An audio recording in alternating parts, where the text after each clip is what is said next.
Hello kasintunado, alam niyo na malapit na ako sumahod. Ibig sabihin, pag malapit na tayong sumahod, ibig sabihin, gipit na tayo. Today is my rest day and then, ito ang ating pagkain. So, bumili akong paksiw kagabi.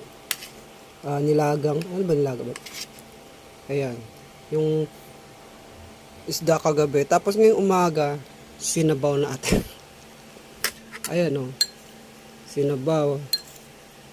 Kasi nga, tipid tayo. Isang beses lang tayong kumain kapag rest day. Isang beses lang tayong kakain pag rest day kasi tipid. Kasi malapit yung sahod. Ibig sabihin, gipit na tayo.